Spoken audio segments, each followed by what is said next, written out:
નમસ્તે વિદ્યાર્થી મિત્રો, આપણે ધોરણ 9ની અંદર હિન્દીમાં 21મો પાઠ ચલાવી રહ્યા હતા, ક્રાંતિકારી શેખર કા બચપન, જેમાં આપણે લેખક પરિચય જોઈ ગયા હતા અને એ પાઠની કહાની આપણે સાંભળી હતી. તો આજે આપણે પાઠનો અભ્યાસ કરીશું. તો જોઈએ. असहयोग की एक लहर आई और देश उसमें बह गया. असहयोग, असहयोग साने કહ્યું છે? असहयोग એટલે असहकार નામનું જે ગાંધીજીએ આંદોલન કર્યું હતું એને હિન્દીમાં આપણે શું કહીએ છીએ? असहयोग આંદોલન. તો કે असहयोग આંદોલનની એક લહેર આવી અને એમાં આખો દેશ બહ ગયા. બહ ગયા મતલબ કે એ આંદોલનની અંદર આખો દેશ જોડાઈ ગયો. शेखर भी उसमें बहने की चेष्टा करने लगा और जब नहीं बह पाया तब हाथों से खींचकर अपने को बहाने लगा. शेखर ने पण ये आंदोलन में जोड़ावવું હતું, પણ એ આંદોલનમાં એ જોડાઈ શક્યો નહીં, કેમ કે ઉંમરમાં બહુ નાનો હતો અને એના પિતાજી, એની માતા કે એનો મોટો ભાઈ એને એ પરમિશન આપે નહીં કે આંદોલનમાં જોડાઈ શકે. એટલે આંદોલનમાં ના જોડાઈ શક્યો, પણ ઘરમાં એવું વર્તન કરવા લાગ્યો કે એને અંદરથી એવું થયું કે ભલે હું આંદોલનમાં નથી જોડાયો પણ હું દેશ માટેની ભક્તિ તો બતાવી રહ્યો છું. એટલે એવી રીતે પોતાની જાતને અંદર ઘસેડવા લાગ્યો. उसने विदेशी कपड़ा उतार कर रख दिया. એના ઘરમાં બધા લોકો વિદેશી કપડાં પહેરતા, એટલે એને જે વિદેશી કપડાં હતા એના પોતાના જે વિદેશી કપડાં હતા એ બધા સાઈડમાં મૂકી દીધા કે હવે મારે આ વિદેશી કપડાં પહેરવા નથી. એટલે એવી રીતે બતાવવા લાગ્યો કે મને ભારત દેશ ઉપર કેટલો ગર્વ છે, મને મારો ભારત દેશ આઝાદ જોઈએ છે, અંગ્રેજોની ગુલામી પસંદ નથી. એટલે વિદેશી કપડાં એ ક્યાંથી આવતા હતા? એ ઇંગ્લેન્ડમાંથી વિદેશનો માલ આવતો હતો અને આપણા લોકો એમની પાસેથી ખરીદીને પહેરતા હતા.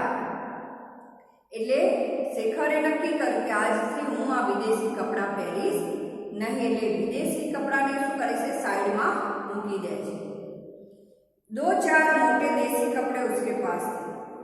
देसी कपड़े मतलब कि આપણા દેશમાંથી બનેલા ખાખીના જે કપડા હતા એ બે ચાર જોડી એની પાસે હતા.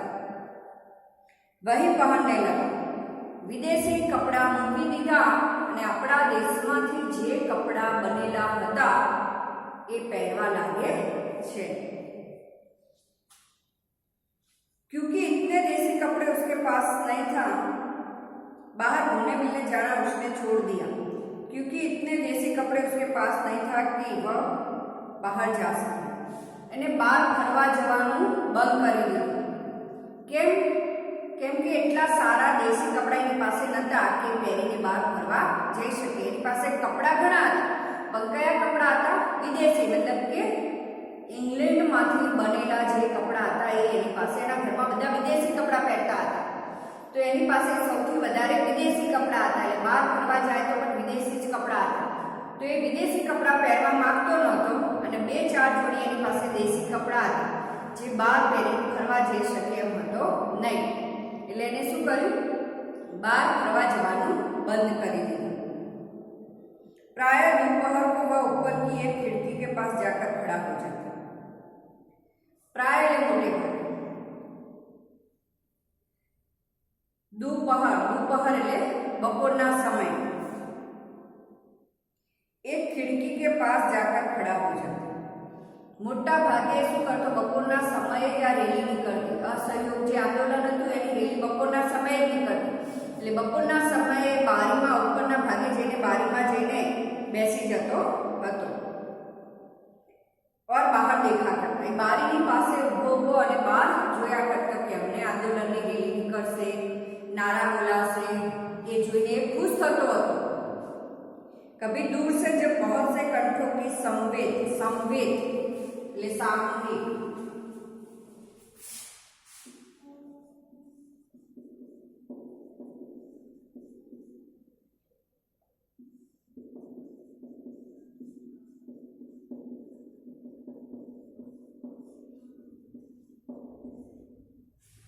संवेद એટલે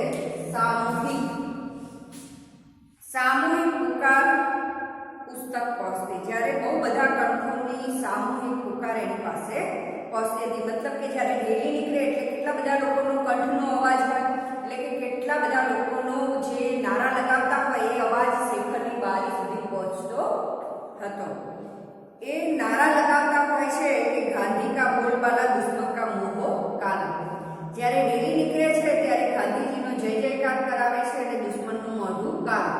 દુશ્મન કોણ હતા એ સમયે? આપણા અંગ્રેજો. એટલે રેલી પોલીસ માટે કરી હોય છે, આપણા દેશને આઝાદ કરાવવા માટે અંગ્રેજો સામે રેલી કરી હોય છે. એટલે ગાંધીજીનો જય જયકાર કરે છે અને દુશ્મનનું મોઢું કાળું કરે છે. એટલે એવો નારો લગાવે છે કે ગાંધી કા બોલબાલા દુશ્મન કા મુંહ હો काला. तब उसके प्राण पुलकित हो उठते थे. पुलकित यानी कि प्रसन्न.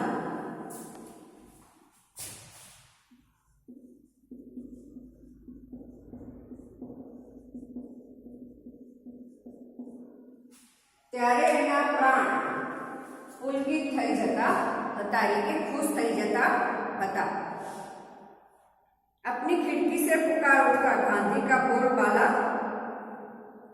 दुश्मन का मुंह हो काला. એ પોતાની બારીમાંથી બોલી ઉઠતો હતો કે ગાંધીજીનું મોઢું, એમ કે સોરી, બારીમાંથી બોલતો, જેવા નારા ભીડમાં એ લોકો બોલતા હતા આંદોલનની અંદર, એવા નારા જ એ બારીમાં ઊભા ઊભા બોલતો હોય છે. इससे आगे बहुत जा नहीं सकता. બારીથી આગળ એટલે કે બહાર જઈને રેલી જોઈ શકતો નતો કે રેલીમાં સામેલ થઈ શકતો ન હતો. घर से अनुमति नहीं थी, लेकिन अनुमति का न होना ही तो एक अंकुश था. अंकुश એટલે નિયંત્રણ.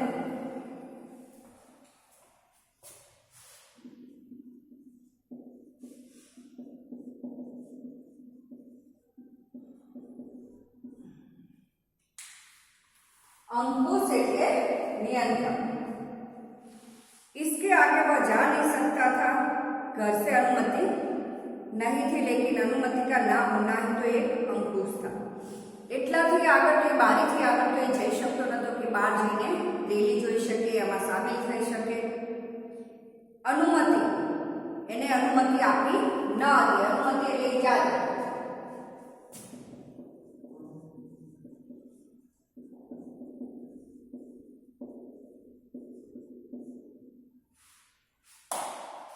અનુમતિ એટલે ઇજાજત.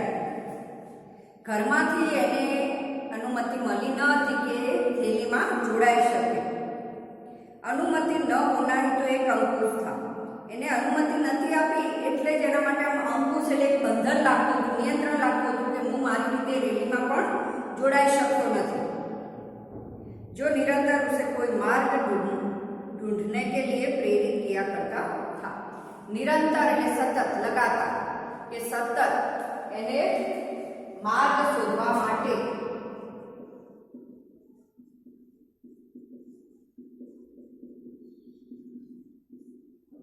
કે સતત એને માર્ગ શોધવા માટે, એટલે હું રેલીમાં જોડાઈ નહીં શકતો પણ હું મારી રીતે તો કંઈ કરી શકું છું, તો એને વિદેશી કપડાં પહેરવાનું બંધ કરી દીધું. આવા ઘણા બધું એ કાર્ય છે કે જેથી એને પણ ખુશી મળે છે કે ભલે હું રેલીમાં ના જોડાઉં પણ મને આનંદ થાય છે કે હું દેશ માટે કંઈક કરી રહ્યો છું. माँ के अतिरिक्त सब लोग बाहर गए थे. શેખરની માં સિવાય, કેમ કે શેખરની માતા તો ગૃહિણી હતા, એ કોઈ નોકરી કરતા ન હતા. ભાઈ પિતા આ નોકરી કરતા હોય છે, એટલે શેખરની માતા જ ઘરે હોય છે અને બાકી બધા નોકરી પર જાય છે. તો કે माँ के अतिरिक्त सब लोग बाहर गए हुए थे. माँ ऊपर कोठे पर बैठी हुई थी. कोठे पर એટલે ઉપરના બીજા માળના કોઈ રૂમમાં બેસેલા હોય છે. शेखर ने घर के सब कमरों में से विदेशी कपड़े बटोरे और नीचे खुली जगह ढेर लगा दिया. ढेर એટલે ઢગલો.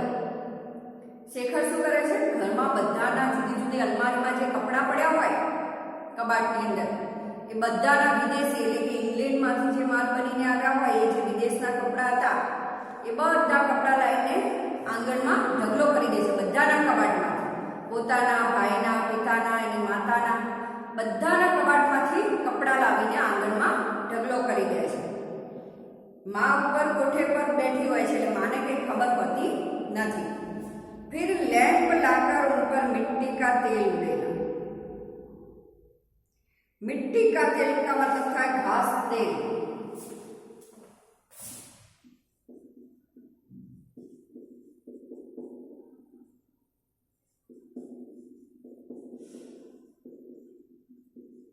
ઘાસ તેલ એટલે આપણે જેને કેરોસીન કહીએ છીએ, ઘાસલેટ કહીએ છીએ, એને કહેવાય હિન્દીમાં ઘાસ તેલ કાં તો મિટ્ટી કા તેલ. લેમ્પ એટલે કે ઘરમાં જે આપણે પહેલાના જમાનામાં લાઇટો નથી, કાં તો તેલનો દીવો કરવામાં આવે કાં તો કેરોસીનનો દીવો કરવામાં આવે. કેરોસીન એક નાના ડબલાની અંદર ભરીને રાખવામાં આવે, એની અંદર ડિવેટ રાખેલી હોય અને એ ડિવેટ સળગાવે એટલે ઘરમાં પ્રકાશ આપે. તો એ ડબલામાંથી એ કેરોસીન લાવીને આમ કપડામાં છાંટે છે. તેલ કા પીપા નौकरों के पास रहता था, वहां जाने की हिम्मत नहीं. કેરોસીનનું જે મોટું પીપ હોય છે એ નોકરોની પાસે રહેતું હોય છે, એટલે શેખર ત્યાં કેરોસીન લેવા જઈ શકે એમ હતો નહીં. કેમ કે નોકરોની પાસે કેરોસીન માંગે તો નોકરો પ્રશ્ન કરે, એટલા નાના છોકરાને કેરોસીનની શી જરૂર પડે, ક્યાંક આગ લગાવે, ક્યાંક સળગાવે, કંઈક નુકસાન કરે. એટલે નોકરો પાસે એને કેરોસીન માંગવા જવાની હિંમત હતી નહીં. એટલે ઘરમાં જે લેમ્પ હોય છે એમાંથી તેલ લઈને, તેલ મતલબ કે કેરોસીન લઈને આમ કપડામાં છાંટે છે. और आग लगाती, અને જે આંગણામાં કપડાનો ઢગલો કર્યો તો એમાં આગ લગાવે છે. કેરોસીન છાંટે અને કપડા, એટલે સ્વાભાવિક છે કે કપડા તો ઝડપથી સરકવા લાગે અને આગ પણ જોર જોરથી ભભકવા લાગે. આગ એકદમ ભભક ઉઠી. હવે કપડા હતા એટલે ફટાફટ સળગ્યા, એટલે આગ જોર જોરથી ભડકવા લાગી. શેખર કા આહલાદ ભી ભભક ઉઠા. આહલાદ એટલે ખુશી.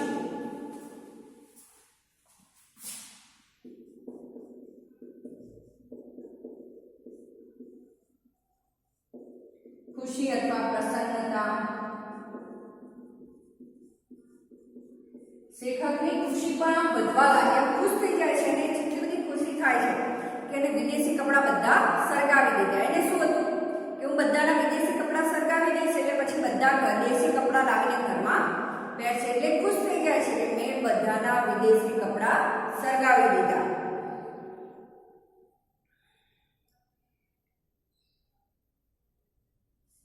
वह आग के चारों ओर नाचने लगा और गला खोलकर गाने लगा, गांधी का बोलबाला दुश्मन का मुंह को काला. શેખર આગની ચારે બાજુ નાચવા લાગે છે અને કે ગાવા લાગે છે, ખુશ થઈને નારો લગાવે છે કે ગાંધીજી કા બોલબાલા दुश्मन का मुंह को काला. थोड़ी ही देर में माँ आई और थोड़ी ही देर में शेखर के गाल भी मानो विदेशी हो गए जलने लगे. શું કહે છે, એકદમ કપડાની આટલા બધા ઘરમાં બધાના કપડા સળગાવે એટલે એકદમ આગ ભડકી. એટલે માં જે ઉપર બેઠી હતી એ જોઈ ગઈ કે ઘરમાં આંગણામાં આગ સારી લાગી છે. તે દોડમ દોડ નીચે આવે છે અને જુએ છે તો કે શેખરે બધા કપડા સળગાવી દીધા છે. તો માં બહુ ગુસ્સે થઈ જાય છે અને શેખરના ગાલ ઉપર જોરથી તમાચો મારે છે. એટલે જાણે શેખરના ગાલ પણ વિદેશી થઈ ગયા. વિદેશી થઈ ગયા એવું કેમ કહ્યું? કેમ કે વિદેશી લોકો ગોરા ચટાક લાલ ઘૂમ જેવા હોય છે. એટલે શેખરને પણ ગાલ પર થપ્પડ પડી એટલે શેખરનો ગાલ પણ લાલ થઈ જાય છે, એટલે કે જલવા લાગે છે, કે બળતરા થવા લાગે છે. માં એવી જોરથી થપ્પડ મારે છે, ગુસ્સે થાય છે. સ્વાભાવિક છે કે ઘરમાં બધાના એટલા કિંમતી કપડા સળગાવી દેતા તો માં ગુસ્સે તો થવાની જ. એટલે ગુસ્સામાં શેખરને ચાટો મારે છે. લેકિન ઢેર રાખ હો ગયા હતા, પરંતુ હવે એમાંથી એક કપડું બચ્યું હતું નહીં. ઢગલો રાખ થઈ ગયો હતો, એટલે કે બધા કપડા રાખ બની ગયા હતા. એટલે શેખર બહુ ખુશ હતા કે ભલે મને થપ્પડ પડી એનો મને કોઈ વાંધો નથી, કોઈ દુઃખ નથી, પણ મેં બધાના વિદેશી કપડા તો સળગાવી દીધા. એટલે શેખર તો બહુ ખુશ હોય છે. शेखर के मन में विदेशी मात्र के प्रति घृणा हो गई थी. घृणा यानी कि नफरत.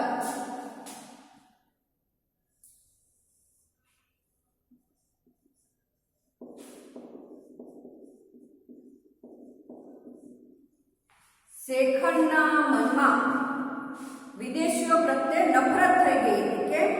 કેમ કે વિદેશીઓએ આપણો દેશ છીનવી લીધો છે, ઉપરથી આપણા લોકોને ત્રાસ આપતા હતા. એટલે શેખરને હવે વિદેશીઓ પ્રત્યે જ્યારે સમજણ આવવા લાગી એટલે ધીરે ધીરે નફરત થવા લાગી હતી. उसने देखा कि हमारे नस नस में विदेशी का प्रभुत्व ही नहीं है. आतंक भरा है, आतंक भरा हुआ है. आतंक એટલે ભય.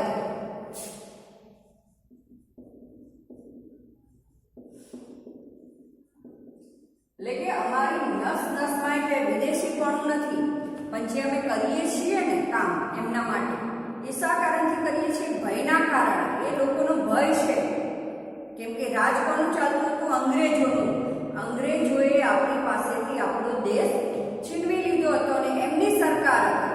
એટલે એ કે એમ આપણે કરવું પડતું હતું. એટલે આપણે ડરના મારે, ભયના મારે આપણે બધું કરતા હતા. બાકી આપણને કોઈ અંદરથી કંઈ ખુશી થતી ન હતી. એટલે કહે છે કે નસ નસ में विदेशी का प्रभुत्व ही नहीं है, आतंक भरा है. આપણે મનથી કોઈ કામ નતા કરતા, બસ ડરના કારણે એ કામ કરતા હતા. उसे पुरानी बातें भी याद आई और नहीं. શેખરને જૂની વાતો પણ યાદ આવે છે અને નવી પણ. वह देखने लगा. उसे यह भी ध्यान हुआ कि पिता उसे घर में भाइयों से अंग्रेजी में बात करने को कहते हैं. એને જોયું કે એના પિતા ઘરમાં એના બીજા ભાઈઓ સાથે, શેખરને એમ જ કહે છે કે તારે ભાઈઓ સાથે અંગ્રેજીમાં જ વાત કરવાની છે. એમના ઘરમાં પણ બધા અંગ્રેજી જ બોલતા હતા. એમના પિતા નહોતા ઈચ્છતા કે દેશમાં અટેચ થઈ લડે, અંગ્રેજોના વિરુદ્ધમાં જાય, એવું કોઈ કામ શેખર કરે એવું એમના પિતા ઈચ્છતા ન હતા. એટલે એમના પિતા શેખરને ફોર્સ કરે છે કે તારે ઘરમાં પણ ભાઈઓ સાથે પણ અંગ્રેજીમાં જ વાત કરવાની છે. यह भी कि वह शैशव से अंग्रेजी बोलना जानता है. શેખર નાનપણથી અંગ્રેજી બોલવાનું જાણે છે. કેમ? એક તો એના ઘરમાં બધા અંગ્રેજી બોલતા હોય છે. સ્વાભાવિક છે કે ઘરમાં જે ભાષા બોલાતી હોય છે એ જ ભાષા નાનું બાળક સાંભળીને શીખે છે. પણ હિન્દી અભી શીખ રહા. એના ઘરમાં કોઈ હિન્દી બોલતું ન હતું, એટલે હિન્દી હવે સ્કૂલમાં જાય છે એને ખબર પડે છે ત્યારે હવે હિન્દી શીખવા લાગે છે. उसकी पहली आया ईसाई आया. એટલે કે નાના છોકરાના ઘરમાં બધા કામ પર જતા હોય, મમ્મી પપ્પા ભાઈ બધા, અને નાના છોકરાને કોઈ રાખનાર ન હોય તો એને રાખવા માટે જે રાખવામાં આવતી કામ કરવા માટે, એને ખવડાવે પીવડાવે નવડાવે, એને આયા કહેવામાં આવે. તો શેખર માટે પણ એક આયા રાખવામાં આવી હતી નાના હતા ત્યારે. એ ઈસાઈ હતી और अंग्रेजी ही बोलती थी. ये आया पर अंग्रेजीમાં જ વાતચીત કરતી હોય છે. એટલે શેખર પણ એમની જોડે રહીને અંગ્રેજી જ બોલતા હતા. ત્યારે શેખરને કંઈ ખબર પડતી ન હતી કે આપણો દેશ ગુલામ છે, આ અંગ્રેજી ભાષા અંગ્રેજીની છે. એ બસ ઘરમાં જે લોકો જેવું બોલે એ શીખતો હતો. उसका पहला गुरु, એટલે કે એને ભણાવવા માટે ઘરે જે પહેલો શિક્ષક રાખવામાં આવ્યો હતો, जिसके साथ उसे दिन भर बिताना पड़ा, જેની સાથે એને આખો દિવસ રહેવાનું હતું, તેના માટે જ એક સ્પેશિયલ શિક્ષક રાખવામાં આવ્યો હતો અને આખો દિવસ જ એને ભણાવતો હતો. એક અમેરિકન મિશનરી હતો. એક કોણ હતું? એક અમેરિકન મિશનરી था. એટલે કે એક અમેરિકન મિશનરી હતો जो पढ़ाता चाहे कुछ नहीं था, दिन भर अंग्रेजी की शिक्षा तो देता. એ બાકી બધું તો કંઈ ઠીક ઠીક ભણાવતો હતો, પણ સતત અંગ્રેજીનું શિક્ષણ આપતો હતો. મતલબ કે પિતાએ એને કહેલું જ હતું કે શેખરને અંગ્રેજી વધુ શીખવવાની છે, એટલે કે મને સતત અંગ્રેજીનું શિક્ષણ આપતો હતો. એટલે એની પાસેથી પણ હું અંગ્રેજી જ બોલતા શીખ્યો હતો. शेखर ने देखा कि यदि मातृभाषा वह है जो हमें सबसे पहले सीखते हैं, तब तो अंग्रेजी ही उसकी मातृभाषा है और विदेशी ही उसकी माँ. शेखर थोड़ा मोटा થયા એટલે એમને સમજણ પડવા માંડી કે ઇંગ્લેન્ડો આપણા દેશમાં આવ્યા, આપણા પાસેથી દેશ છીનવી લીધો, આપણાને ગુલામ બનાવ્યા, એમની સરકાર ચલાવી, એમને આપણા પર ઘણો બધો અત્યાચાર કર્યો. આપણા દેશના કેટલાક લોકો અંગ્રેજો પાસેથી આપણા દેશને આઝાદ કરાવવા માટે લડી રહ્યા છે. આ બધું ધીરે ધીરે શેખરને ખબર પડવા લાગી. એટલે શેખરને પણ શું થાય છે? અંગ્રેજો પ્રત્યે નફરત થવા લાગે છે. અંગ્રેજોની ભાષા પ્રત્યે પણ, અંગ્રેજી ભાષા પ્રત્યે પણ નફરત થવા લાગે છે. એને ખબર પડે છે કે આપણા દેશની ભાષા તો હિન્દી છે, તો હું શા માટે અંગ્રેજી ભાષા બોલું? એને એટલી પણ ખબર પડવા માંડી કે બચપનથી જે આપણે ભાષા બોલીએ છીએ એ ભાષા આપણી માતૃભાષા કહેવાય છે. જેમ કે આપણે ગુજરાતી છીએ, આપણે ગુજરાતના છીએ, મતલબ આપણે ગુજરાતી છીએ, તો આપણા ઘરમાં પણ આપણા મમ્મી પપ્પા બધા ગુજરાતી બોલતા હોય, તો આપણે પણ નાનપણથી કઈ ભાષા શીખીએ છીએ? ગુજરાતી. તો આપણી માતૃભાષા કઈ કહેવાય છે? ગુજરાતી. એટલે કે બચપનથી જે ભાષા આપણે શીખીએ છીએ, સૌથી પહેલી ભાષા એ જ આપણી માતૃભાષા કહેવાય છે. તો શેખર મનમાં વિચારે છે કે તો મેં તો સૌથી પહેલા અંગ્રેજી ભાષા શીખી, તો શું અંગ્રેજી મારી માતૃભાષા છે? અને આપણે બીજી વસ્તુ કે આપણે માતૃભાષાને પણ માં કહીએ છીએ, જેમ ધરતી માતાને ભારત માતાને પણ માં કહીએ છીએ એ માતૃભાષાને પણ આપણે માં કહીએ છીએ. તો કે શું વિદેશી એટલે કે અંગ્રેજી ભાષાને મારે માં કહેવું પડશે? उसके आत्माभिमान को बहुत सख्त धक्का लगा. એના આત્માને બહુ દુઃખ થયું કે મારે હિન્દી મારી માતૃભાષા હોવી જોઈએ, હિન્દીને મારે માં કહેવી જોઈએ, એની જગ્યાએ શું મારે વિદેશી ભાષાને માં કહેવી પડશે? એને અંદરથી બહુ દુઃખ થાય છે. जिसे मैं घृणित समझता हूं कि જે અંગ્રેજી ભાષાને હું સખત નફરત કરું છું એવી ભાષાને મારે માં કહેવી પડશે, એને અત્યંત દુઃખ થાય છે. उसी विदेशी को माँ कहने को बाध्य हो. શું એ વિદેશી ભાષાને માં કહેવા માટે હું બંધાઈ ગયો છું? શું એ વિદેશી ભાષાને મારે માં કહેવી પડશે? એવું ઘણું બધું વિચારીને દુઃખી થાય છે. પછી એ કંઈક નક્કી કરે છે કે હવેથી હું અંગ્રેજી ભાષા બોલીશ નહીં. उसने उसी दिन से बड़ी लगन से हिंदी पढ़ना आरंभ किया. અને એને એ જ દિવસે જે દિવસથી એને સમજણ પડે છે કે આપણી માતૃભાષા શું છે અને કોને માં કહેવાય, એ જે સમજણ પડે છે ને એ દિવસથી એને અંગ્રેજી ભાષા બોલવાનું બંધ કરે છે અને એની જગ્યાએ હિન્દી ભણવાનું ચાલુ કરે છે અને ધીરે ધીરે હિન્દી શીખવાનું ચાલુ કરે છે. चेष्टा से अपनी बातचीत में से अंग्रेजी शब्द विकासने लगा. चेष्टा मतलब प्रयत्न કરીને ધીરે ધીરે એની વાતોમાંથી અંગ્રેજી શબ્દને दूर करवा लागे છે. अपनी आदतों में से विदेशी अभ्यासों को दूर करने लगे. અને ધીરે ધીરે શું કરે છે, જે અંગ્રેજી બોલતો હતો ને એની જગ્યાએ ધીરે ધીરે હિન્દી ભાષા બોલવા લાગે છે અને એની અંગ્રેજી શબ્દોને ભૂલવાનો પ્રયત્ન કરે છે. જે અંગ્રેજી અભ્યાસ શીખ્યો હતો એ બધું એ ભૂલી જવા માંગે છે, એની જગ્યાએ હિન્દી ભાષાનો ઉપયોગ કરવા માંગે છે. એટલે કે એને અંગ્રેજી પ્રત્યે સખત નફરત હતી. એટલે અંગ્રેજીને ભૂલીને પોતાની માતૃભાષા હિન્દીને મહત્વ આપવા માંગે છે, પોતાના દેશને મહત્વ આપવા માંગે છે, એમ એ સમજવા લાગ્યો હોય છે. તો વિદ્યાર્થી મિત્રો, આપણો આ પાઠ આજે આટલા સુધી રાખીશું. આના પછીનો અભ્યાસ આપણે આગળના